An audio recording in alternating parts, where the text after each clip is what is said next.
মানবতার বার্তা নিয়েই মানুষের কথা। আমরা আজকে এসেছি বগুড়া শহরের রেলওয়ে স্টেশনে একটি মানবিক কার্যক্রমে।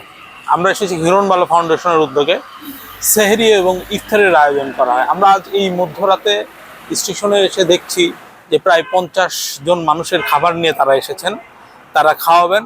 আমরা তারপর কথা শুনবো তাদের কিভাবে তাদের এই কার্যক্রম চালাচ্ছে। ছিন্নমূল মানুষেরা যারা একদম খেতে পায় না, এদেরকে খাওয়ানোটাই হলো আমার মূল উদ্দেশ্য। আর ক্ষুধার্ত অবস্থায় যে এরা ঘুমায় থাকে, এত কষ্ট পায় যে এটা আমার খুব কষ্ট হয় সহ্য করতে, যে এত কষ্ট নিয়ে মানুষ কিভাবে ঘুমায় থাকে। তা আমি 2 দিন এই ক্ষুধাটা অপেক্ষাও করছি যে আসলে কতটা কষ্ট। যে তারপরে আমি ঠিক করছি যে আমি আমার সাধ্য মতো যতটুকু পারি আমি একটু করে এদেরকে খেতে দেবো। তো এখন আমার কথা হলো যে সমস্ত দেশবাসীরা তাদের থেকে যদি একটু করেও আমাকে সাহায্য করে, তাহলে এই মানুষগুলো আর অভুক্ত থাকবে না। তাহলে অনেকগুলো মানুষ খেতে পারবে। যেখানে আমি দিচ্ছি হয়তো 50 জন বা 40 জন মানুষের, তাহলে এখানে 100 জন মানুষ থাকলে তারাও পেট ভরে প্রত্যেকটা দিন খেতে পারবে। আমার সবার কাছে এটাই আশা। তাও আমাদের সাথে যুক্ত হন। এটা হিরণবালা স্বেচ্ছাসেবী থেকে আমি যুক্ত হয়েছি। নিজের জন্য 10-এর জন্য কাজ করতে পাই যান, এটার জন্য যুক্ত হয়েছি। হিরণবালা ফাউন্ডেশনের সঙ্গে যারা যুক্ত আছে তাদেরকে আমি বেশ কিছুদিন হলো চিনি, দেখছি যে তারা নানা রকম ভালো কাজের সাথে যুক্ত। কিন্তু যেহেতু প্রতিষ্ঠানটার সঙ্গে খুব বেশি মানুষ এখন পর্যন্ত যুক্ত না, তো তারা নিজের জায়গা থেকে চেষ্টা করছে।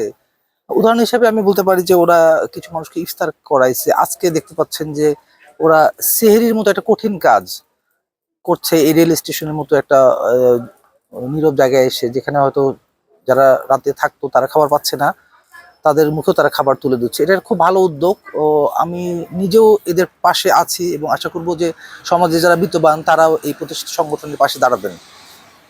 আমরা এতক্ষণ হিরণবালা ফাউন্ডেশনের উদ্যোগে মানবিকতার একটি উদাহরণ দেখলাম। তারা সেহরি নিয়ে হাজির হয়েছে ছিন্নমূল মানুষদের জন্য। প্রায় 50 জন মানুষকে তারা গরম ভাত এবং তরকারি খাওয়ালেন, যারা এই সেহরিটা গ্রহণ করে আগামীকাল রোজা থাকবেন তাদের জন্য। হিরণবালা ফাউন্ডেশন নানা প্রতিকূলতার মধ্যেও এই কার্যক্রম চালিয়ে যাচ্ছে।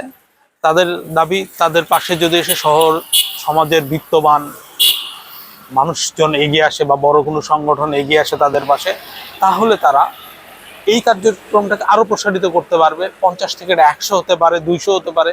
তো তাদের চাওয়া যেন সমাজের বিত্তবান মানুষরা এগিয়ে আসে এবং তাদের এই কার্যক্রমে সহায়তা করে। এভাবেই আমরা মানুষের কথা নিয়ে আপনাদেরকে নিয়ে যাব বিভিন্ন স্থানে।